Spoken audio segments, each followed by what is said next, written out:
प्रिय दर्शकों, इस वीडियो में आपके लिए लेकर के आए हैं एक ऐसी कहानी जिसमें आपको बताया जाएगा कि अपनी जिंदगी में कुंवारे मर जाना, लेकिन इन 3 लक्षण वाली स्त्रियों से हमेशा बच करके रहना और इनसे कदापि विवाह मत करना।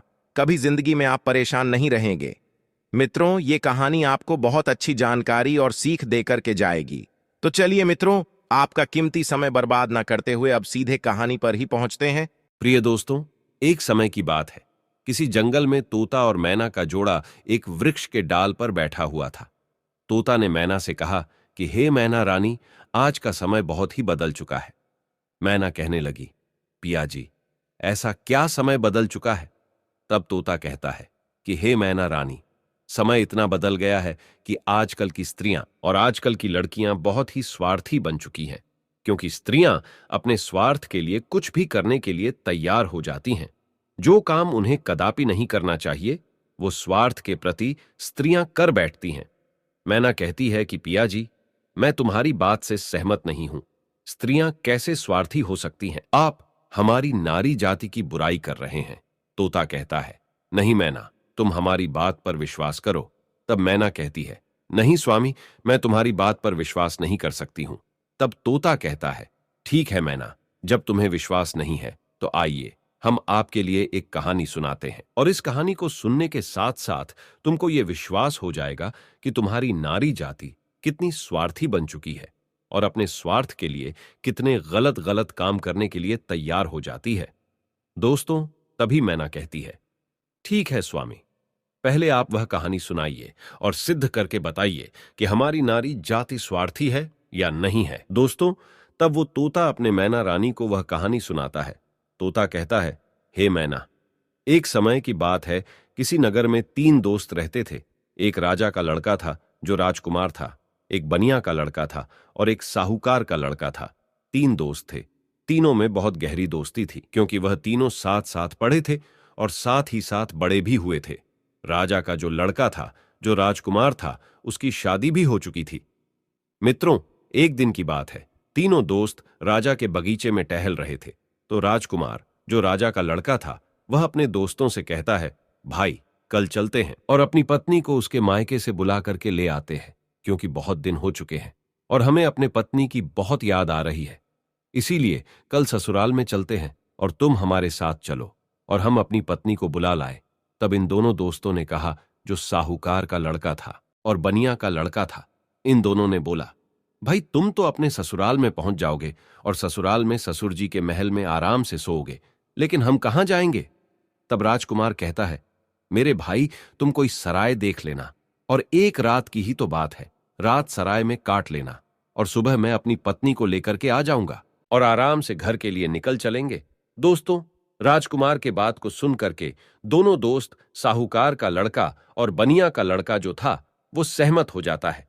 लेकिन बनिया का लड़का जो था, वो बहुत ही चालाक और चतुर था, और जो राजा का लड़का, राजकुमार और साहूकार का बेटा, बिल्कुल भोले और नादान थे। दोस्तों, दोनों दोस्त जब सहमत हो गए तो दूसरा दिन होता है और दोनों दोस्त अपने दोस्त राजकुमार के साथ में वहां से चल देते हैं, और चलते चलते 3 दिन इनके रास्ते में लग गई।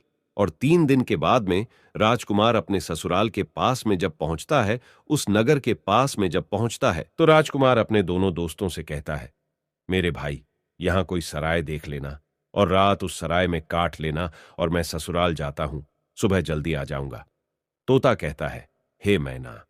राजकुमार इतना कहने के बाद अपने ससुराल के लिए चला जाता है, और इधर साहूकार का लड़का और बनिया का लड़का सराय की तलाश में निकल जाते हैं। ढूंढते ढूंढते उनको एक सराय दिखाई देती है, और सराय के जब समीप पहुंचते हैं तो उन्होंने देखा कि यहां खाने पीने की भी व्यवस्था सही है और रुकने की भी व्यवस्था सही नजर आ रही है। दोस्तों, सराय के दरवाजे पर जब वे पहुंचे तो वहां उन्होंने एक बुढ़िया को देखा। उस बुढ़िया के पास में जाकर कहने लगा, हे माता, हम इस सराय में रात व्यतीत करने के लिए आए हैं और सुबह चले जाएंगे। हमारे लिए इस सराय में जगह दे दो जो हम रात सही से काट सके। दोनों दोस्तों की बात को सुन करके वो बुढ़िया जो थी, वो कहने लगी, देखो बेटा, चाहे कहीं भी रुक जाओ, चाहे कहीं भी जाकर के रात काट लो, लेकिन इस सराय में आप ना रुके, इस सराय में आप रात ना गुजारे। तब दोनों दोस्त ने पूछा, ऐसा क्यों माता? तब बुढ़िया कहती है, मेरे पुत्र, इसमें अगर आप रुके तो आप जिंदा नहीं बचेंगे, क्योंकि आपकी मृत्यु हो जाएगी। दोस्तों, इस तरह से वो बुढ़िया जो थी साहूकार के लड़के और बनिया के लड़के को समझा रही थी। तब तक एक बहुत सुंदर लड़की, एक बहुत सुंदर युवती दरवाजे के भीतर उस साहूकार के लड़के को दिखाई दे जाती है। साहूकार के लड़का ने जब उस सुंदर युवती को देखा तब वो उस पर मोहित हो गया और उसके साथ रात में रुकने के लिए वो तैयार था। उतावला हो रहा था कि किसी ना किसी तरीके से हम इसके साथ रात गुजार लें। मित्रों, इधर वो बुढ़िया समझाती रही, लेकिन साहूकार का लड़का नहीं माना। साहूकार का लड़का जो था वो अपने दोस्त से कहता हुआ चला गया कि दोस्त, तुझे कहीं जगह मिल जाए तो तू रुक लेना, पर हम तो इसके साथ में ही रुकेंगे। दोस्तों, इतना कहने के बाद में वो साहूकार का लड़का जो था उस सुंदर युवती के साथ में रुकने के लिए वो अंदर चला गया। और जो सराय में एक हॉल टाइप का रूम यानी हॉल जैसा एक कमरा था, वो बहुत गहरा और लंबा था। उसमें वो सुंदर युवती के साथ में साहूकार का बेटा चला जाता है। दोस्तों, इधर रात हो चुकी थी और सोने का भी वक्त कुछ समय में होने वाला था। दोस्तों, वो तोता मैना से कहता है, इधर साहूकार का लड़का उस सुंदर युवती के साथ में सराय के अंदर चला गया, लेकिन बनिया का लड़का बाहर रह गया, जो बहुत ही चालाक था, वह चतुर था और समझदार था। बनिया का लड़का ने उसे रोका भी, लेकिन वो नहीं माना। अब दोस्तों, बनिया का लड़का जो था वो बुढ़िया के पास फिर से पहुंचता है और कहता है, हे बूढ़ी माता, मैं आपकी बात को समझा नहीं। आपने कहा कि इस सराय में जो रुकेगा उसकी मृत्यु हो जाएगी और वह सुबह जिंदा लौट करके नहीं आएगा। इसका क्या कारण है, बताने की कृपा करें। मित्रों, तब वो बुढ़िया कहती है, बेटा, तुम उसे रोक रहे थे, लेकिन तुम्हारा दोस्त नहीं माना। मुझे डर है कि वो सुबह आपको जिंदा नहीं मिलेगा। बनिया का लड़का कहने लगा, वही तो मैं आपसे जानना चाहता हूं, माता, बात क्या है, खुल करके बताओ। तब बुढ़िया ने कहा, बेटा, ये जो सुंदर युवती आपके दोस्त ने देखी, जिसके साथ में वह अंदर चला गया, ये सुंदर युवती जो है ये एक वैश्य है और नागिन है। ये रात में अपना रूप बदल लेती है और जिसके साथ ये रात में रुकती है उसी को डस लेती है और उसको मार देती है। इसलिए हमको डर है, क्योंकि जो भी गया वो जिंदा लौट करके नहीं आया। तोता मैना से कहता है। बनिया का लड़का ये सुन करके घबरा गया और कहने लगा, हे बूढ़ी माता, हमें कोई रास्ता बताओ जिससे हम अपने दोस्त की जान बचा सके। तो बुढ़िया कहती है कि बेटा, मैं तुम्हें एक तलवार देती हूं और अगर तुम उस नागिन का वध कर सको तभी तुम्हारा दोस्त बच पाएगा। बनिया का लड़का समझदार और चतुर था, वो तैयार हो गया और कहने लगा, माता, लाइए तलवार, मैं अपने दोस्त का जान जरूर बचाऊंगा, चाहे हमारी जान ही क्यों ना चली जाए। मित्रों, बुढ़िया बनिया के लड़के को तलवार देती है और वो चुपके से सराय के अंदर घुस जाता है और जहां उसका दोस्त साहूकार का बेटा उस वैश्य के साथ में लेटा हुआ था, वही पास में एक कोने में जाकर के बैठ जाता है और इंतजार करने लगता है कि कब ये नागिन का रूप धारण करे और हम इसको मारे। दोस्तों, आधी रात का समय होने वाला था और तभी वह सुंदर युवती जो नागिन थी वह अपना रूप बदलती है और जैसे ही साहूकार के लड़के को काटने वाली होती है तो उसका दोस्त बनिया तलवार लिए तो बैठा ही था, एकदम से उसने तलवार चलाई और उस नागिन का वध कर दिया और वो सुंदर युवती मर गई। दोस्तों, इस तरीके से उसने अपने दोस्त की जान बचाई और उस मरी हुई नागिन को पलंग के नीचे रख दिया एवं छिपा दिया। दोस्तों, तब तोता मैना से कहता है, वो बनिया का लड़का जो था इतना काम करने के बाद, अपने दोस्त की जान बचाने के बाद सराय से बाहर निकल आता है और जब बाहर निकल आया तो उसने क्या देखा कि एक सुंदर स्त्री जो है वह जंगल की तरफ जा रही है। उसने देखा और विचार किया कि यह सुंदर स्त्री जंगल में इतनी रात में कहां जा रही है। हमें देखना चाहिए, इसके पीछे पीछे जाना चाहिए और ये जानकारी लेना चाहिए कि ये जा कहां रही है। वो बनिया का लड़का जिसके हाथ में तलवार था, जिसने नागिन का वध किया था, वो उस सुंदर स्त्री के पीछे चल देता है और वो बनिया का लड़का सोचता जा रहा है कि देखे ये कहां जा रही। वो स्त्री चलती चली गई और जंगल में एक साधु का आश्रम था और वो स्त्री साधु के आश्रम पर पहुंच गई और जाकर के उसने साधु से मुलाकात की और वो सारा नजारा बनिया का लड़का दूर से ही देख रहा था। जब उसका जाने का समय हुआ तो साधु से मिलने के बाद फिर वो सुंदर स्त्री हाथ जोड़ करके कहने लगी, आज आपसे मेरी आखिरी मुलाकात है। साधु कहने लगा, वो क्यों? तो वो सुंदर स्त्री जवाब देती है, हमारे पति हमें लेने के लिए आए हैं और अभी हमारे घर पर ठहरे हुए हैं। कल मैं अपने पति के साथ ससुराल चली जाऊंगी। आज के बाद फिर मैं आपसे मिलने के लिए नहीं आ पाऊंगी। तब वो साधु कहने लगा, रोजाना तो हमारे पास आती थी, लेकिन अब हमें धोखा देकर के जा रही हो और कह रही हो कि अपने पति के साथ जा रही हो। तब वो सुंदर स्त्री जवाब देती है, हाँ, मेरा पति मेरे घर पर ठहरा हुआ है और कल मैं ससुराल चली जाऊंगी।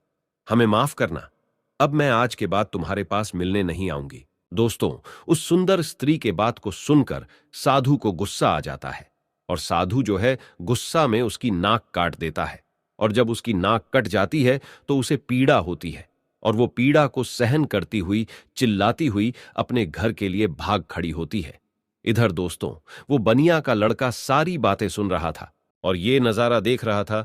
उस बनिया के लड़का को बहुत गुस्सा आ गया और उसने गुस्से में साधु को मार दिया, उसकी हत्या कर दी और उसको मार करके वहां से तुरंत वे चल देता है और आगे चल करके एक मंदिर था और उसी मंदिर में जाकर के छिप कर भीतर बैठ गया। अब वो सोचता है कि हे प्रभु, इस दुनिया में हो क्या रहा है। अब इधर जो वो बनिया का लड़का मंदिर के अंदर बेचारा चुपचाप बैठा हुआ था, वहां पर कुछ चोर आते हैं और चोर मंदिर के बाहर से हाथ जोड़ करके कहता है, हे देवी मां, हम चोरी करने के लिए जा रहे हैं और अगर ये हमारी चोरी आसानी से हो जाए और हम ना पकड़े गए तो कल हम तुम्हारे पास तुम्हारे लिए राजा के लड़की को लाएंगे और उसकी बलि चढ़ाएंगे। इतना कहने के बाद में वो चोर अपनी चोरी करने के लिए चले जाते हैं और जो अंदर बनिया का लड़का बैठा था, उसने जब चोरों की बात को सुना तो उसके पैरों तले जमीन खिसक गई और वो कहता है, ये क्या है, यहां भी एक हत्या होने वाली है। हे प्रभु, ये हो क्या रहा है। दोस्तों, वो बनिया का लड़का विचार करता है, चाहे कुछ भी हो जाए लेकिन मैं राजा की लड़की की हत्या नहीं होने दूंगा। ये सोच करके वो मंदिर में बैठा रहा। इधर दोस्तों, क्या हुआ कि वो स्त्री जो थी जिसकी नाक साधु ने काटी थी, वो अपने घर पर पहुंची और उसने रोना धोना बंद किया। बाकी पीड़ा तो सता रही थी। उसने विचार किया, अगर सुबह लोग हमको देखेंगे तो पता नहीं, ना जाने मेरे बारे में क्या कहेंगे। हमें शर्म से अपना सर नीचा झुकाना पड़ेगा। क्यों ना हम अपने पति को फंसा दे और ये कह दे कि हमारे पति ने मेरी नाक काट ली। तो वही हुआ। सवेरा होने वाला था और जैसे ही थोड़ा प्रकाश होने को था, तभी वो चिल्लाने लगी और कहने लगी कि देखिए देखिए, हमारे पति ने हमारी नाक काट ली। दोस्तों, घर वाले जो थे वो एकदम से भाग करके आते हैं और उसके पति को बंदी बना लेते हैं। जो वो राजकुमार था, जो राजा का लड़का था, उसको पकड़ लेते हैं और पकड़ करके वहां से राजा के सामने पेश कर देते हैं। राजा वो सारा वृतांत जान करके उसको जेल में डाल देता है। तब तोता मैना से कहता है, हे मैना रानी, अब आगे सुनिए क्या हुआ। इधर पूरा दिन व्यतीत हो गया। उसका दोस्त जो बनिया था, उसने पूरा दिन इधर उधर बैठ करके काट लिया और जब रात हो गई तब उसी मंदिर में जाकर के वे छिप करके बैठ गया, क्योंकि उसे मालूम था कि ये चोर राजा के लड़की को पकड़ करके जरूर लाएंगे, उसकी हत्या जरूर करेंगे, लेकिन मैं उसकी हत्या नहीं होने दूंगा। जब रात हो गई तो मंदिर में जाकर के तलवार लेकर के छिप कर बैठ गया और इधर आधी रात जब होती है तभी वो चोर राजा के लड़की को पकड़ करके लाते हैं और मंदिर के बाहर बैठ जाते हैं। कुछ देर बैठ करके बातें करते हैं और कहते हैं, देवी मां ने हमारी बातें सुन ली हैं, कितनी बढ़िया हमें चोरी करवा दी, पकड़े भी नहीं गए और बहुत मालदार भी बन जाएंगे क्योंकि हमने बहुत माल लूटा है। इस तरीके के बातें कुछ देर करते रहे। फिर उनमें से एक बोला, देख भाई, अब उस लड़की को जल्दी ले जा और देवी मां के सामने उसका सिर काट देना और उसकी बलि चढ़ा देना। तो दोस्तों, उन चोरों में से एक चोर जो था वो राजा के लड़की को पकड़ करके अंदर मंदिर में प्रवेश करता है और देवी मां की जहां पर मूर्ति थी वहां पर ले जाता है और उस लड़की का सिर काटने के लिए जैसे ही वो चोर जाता है तो बनिया का लड़का तो वहां तैयार ही बैठा हुआ था और वो चोर राजा के लड़की का सिर नहीं काट पाया, उसकी बलि नहीं चढ़ा पाया, क्योंकि उससे पहले ही बनिया के लड़का ने उस चोर को मार दिया और चोर को मार करके उसकी लाश को एक बगल में रख दिया। इधर दोस्तों, उन चोरों में से एक चोर कहता है, देख भाई, वो हमारा एक साथी गया है, वो लौट करके नहीं आया है। अरे तू जा और देख करके आ कि उसने बलि चढ़ा पाई या नहीं चढ़ा पाई। दोस्तों, ऐसे ही दूसरा चोर जो है जैसे ही मंदिर में प्रवेश करता है तो वो बनिया का लड़का तैयार बैठा हुआ था, उसने उसको भी मार दिया। कहने का मतलब यह है कि इसी तरीके से उस बनिया के लड़के ने जितने भी चोर थे सारे चोरों को मार दिया और उस राजा की लड़की की रक्षा की। जब सारे चोरों को मार देता है तब वो लड़की निर्भय हो जाती है और उसके बाद में वो बनिया का लड़का राजा की लड़की से कहता है कि चलो हम तुम्हारे घर तक तुम्हें छोड़ देते हैं। दोस्तों, राजा की लड़की घबराई हुई थी, उस बनिया के लड़के के साथ में चल देती है। और इधर राजा की जो लड़की थी वो बनिया के लड़के से प्रेम करने लगी और कहने लगी कि हम तुमसे विवाह करना चाहते हैं। दोस्तों, बातों ही बातों में वो लोग राजा के घर तक पहुंच गया और घर के दरवाजे पर जैसे ही पहुंचा तो बनिया का लड़का ने मना कर दिया। नहीं, मैंने तुम्हारी रक्षा की है, इसका मतलब ये नहीं है कि मैं तुमसे विवाह करूं। मैं ऐसा कदापि नहीं कर सकता। राजा की लड़की को गुस्सा आ गया और कहने लगी, अगर आप हमारे साथ शादी नहीं करेंगे तो मैं आपको जेल में डलवा दूंगी। बनिया का लड़का कहने लगा, जैसी आपकी मर्जी, लेकिन मैं शादी नहीं करूंगा। दोस्तों, तभी राजा की लड़की दरवाजे पर चिल्लाती है और कहती है, बचाओ, ये हमको पकड़ करके ले जाना चाहता था और ये हमारी इज्जत लूटना चाहता था। दोस्तों, राजा की लड़की को चिल्लाते हुए सैनिकों ने देखा तो सैनिकों ने भाग करके उस बनिया के लड़के को पकड़ लिया और राजा के सामने पेश कर दिया और कहा कि राजा साहब, ये तुम्हारी लड़की की इज्जत लूटना चाहता था, ये आपकी लड़की को पकड़ करके ले जाना चाहता था। वो तो आपकी लड़की चिल्लाने लगी, इसलिए मैंने बचा लिया। अगर वो नहीं चिल्ला पाती तो ये आपके लड़की के इज्जत के साथ खिलवाड़ कर देता। दोस्तों, ये सुनने के बाद राजा को क्रोध आ गया और उसने पकड़ करके उस बनिया के लड़के को जेल में डाल दिया, जहां उसके दोनों दोस्त भी मौजूद थे। जो साहूकार का लड़का था और राजा का लड़का था, वो दोस्त भी उसे मिल गए। साहूकार के लड़का को सराय वालों ने पकड़वा दिया क्योंकि इसने एक वैश्य व सुंदर युवती का वध किया, इसलिए वो भी वहां जेल में मौजूद था। अब तीनों दोस्त जेल में जाकर के मिल जाते हैं और एक दूसरे के साथ में वहां बैठ जाते हैं। इधर दोस्तों, अगला दिन हुआ और वो राजा दरबार में तीनों को बुलाता है, जिन तीनों को राजा ने पकड़ करके जेल में बंद किया था, और उन्हें सजा सुनाने के लिए तैयार हो जाता है। दरबार लगा हुआ था और राजा ने जो साहूकार का लड़का था जिसने वैश्य का वध किया था, उसे अपने पास में बुलाया और उससे कहा कि क्यों रे, तेरा क्या नाम है, कहाँ का रहने वाला है। तब वो लड़का कहने लगा कि मैं साहूकार का बेटा हूं। राजा कहने लगा, ये बता, तूने वैश्य का वध क्यों किया, उसे क्यों मारा। अब दोस्तों, उस साहूकार के लड़का को कुछ मालूम ही नहीं था जो वो राजा को बता सकता। उसे नहीं मालूम था कि वैश्य का वध किसने किया।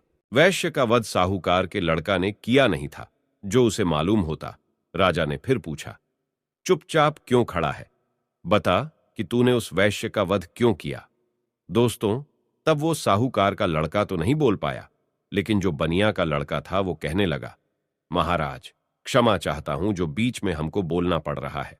इसे कुछ मालूम नहीं है, इसने वैश्य का वध नहीं किया, क्योंकि वैश्य का वध मैंने किया है। राजा कहने लगा, तो बता, तूने क्यों किया, बात क्या है। तब दोस्तों, वो बनिया का लड़का कहता है, हे महाराज, हम अपने दोस्त के साथ में, इसी साहूकार के लड़का के साथ में सराय में रुकने के लिए एक रात गुजारने के लिए गए थे और एक बूढ़ी मां ने मना किया था, इसके अंदर नहीं रुको, क्योंकि जो रुकेगा वो सुबह जिंदा नहीं बचेगा। लेकिन ये हमारा दोस्त नहीं माना और उसने सुंदर वैश्य को देख करके रात गुजारने के लिए अंदर सराय में चला गया। मुझे उस बुढ़िया के द्वारा मालूम हुआ कि ये नागिन है और ये नागिन का रूप में आकर के इसको डस लेती, इसलिए तब मैं तलवार को लेकर के अपने इस दोस्त की जिंदगी बचाने के लिए जहां ये पलंग पर वैश्य के साथ सोया हुआ था, वही एक कोने में जाकर के बैठ गया। और जैसे ही उस वैश्य ने रूप बदला और नागिन बन करके हमारे दोस्त को डसने के लिए तैयार हुई, मैंने तुरंत उसको मार दिया।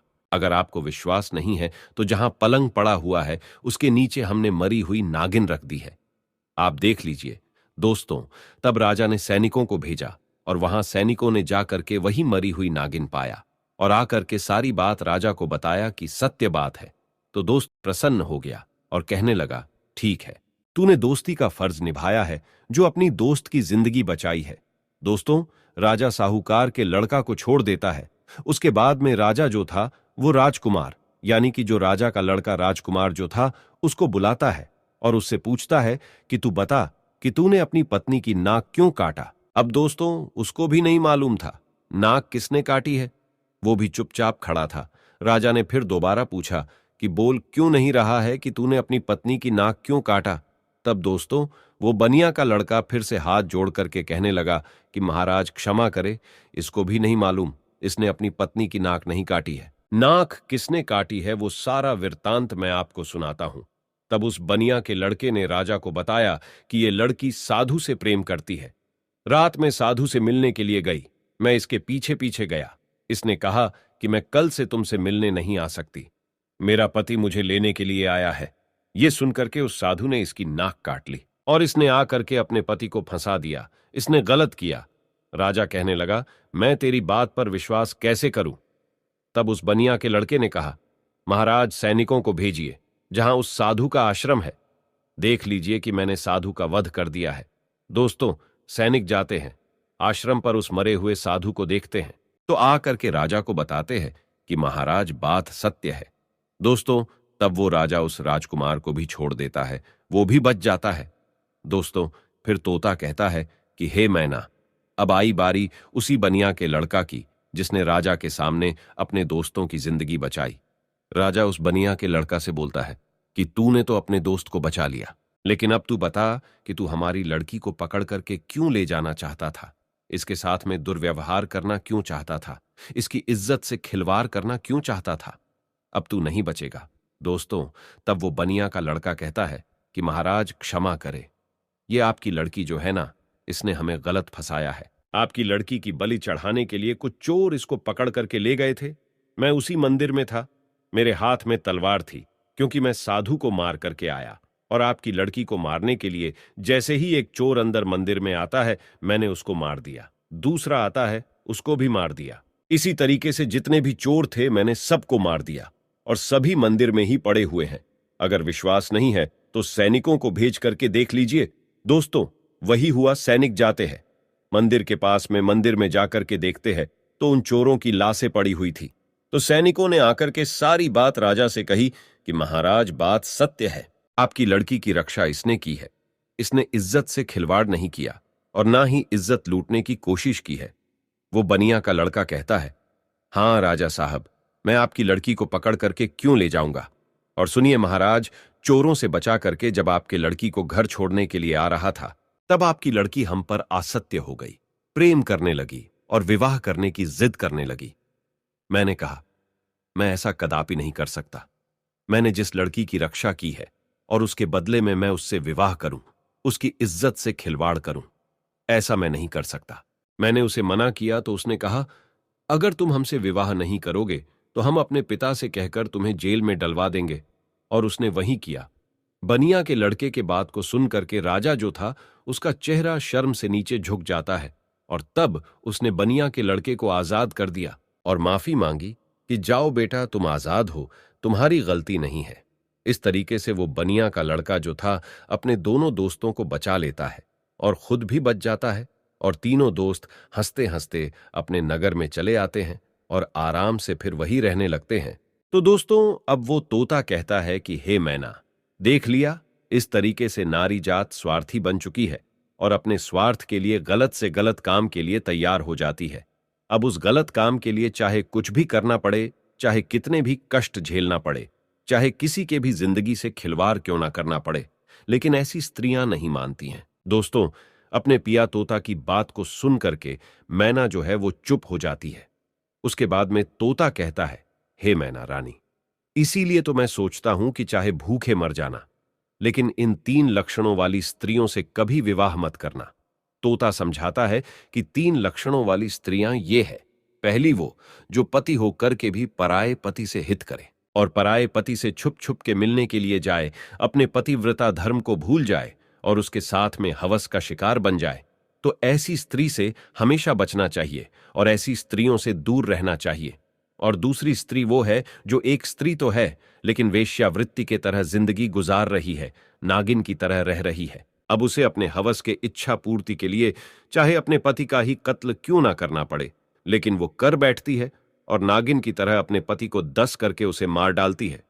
तो ऐसी वेश्यावृत्ति के लक्षण वाली जो स्त्रियां हैं, इनसे दूर रहना चाहिए, इनसे कदापि विवाह करने की इच्छा नहीं रखना चाहिए। और तोता बोला, हे मैना, तीसरी स्त्री वो है जिसकी जान अगर कोई बचाए और अगर वो मरने के लिए जा रही हो और उसकी अगर कोई जान बचा ले, और ऐसे में वे मददगार को ही झूठा फंसा दे और उसी मददगार से विवाह की इच्छा करे, उसी से दुर्व्यवहार करने की इच्छा करे, और फिर उसको झूठा फंसा करके उसको मरवा डाले, या उसे जेल में बंद करवा दे, या उसे सजा दिलवा दे। तो ऐसी स्त्रियों से भी हमेशा बच के रहना चाहिए। इनका कोई भरोसा नहीं है कि किस वक्त तुम्हारी जिंदगी को ले बैठे। तो दोस्तों, मेरे कहने का तात्पर्य यह है कि यह कहानी हमें यही सिखाती है कि चाहे जीवन में कुमारे मर जाना, लेकिन इन 3 लक्षणों वाली लड़कियों से हमेशा दूर रहना, बच करके रहना। कभी जिंदगी में फंसोगे नहीं और कभी जिंदगी में दुखी नहीं रहोगे, और तुम्हें कभी भी जिंदगी में रोना भी नहीं पड़ेगा और पछताना भी नहीं पड़ेगा। तो प्रिय मित्रों, कैसी लगी आपको ये कहानी? अगर कहानी अच्छी लगी है, पसंद आई है, तो कमेंट बॉक्स में जरूर बताना, और हो सके तो अपने मित्रों को भी शेयर करना, और हमारे चैनल को सब्सक्राइब अवश्य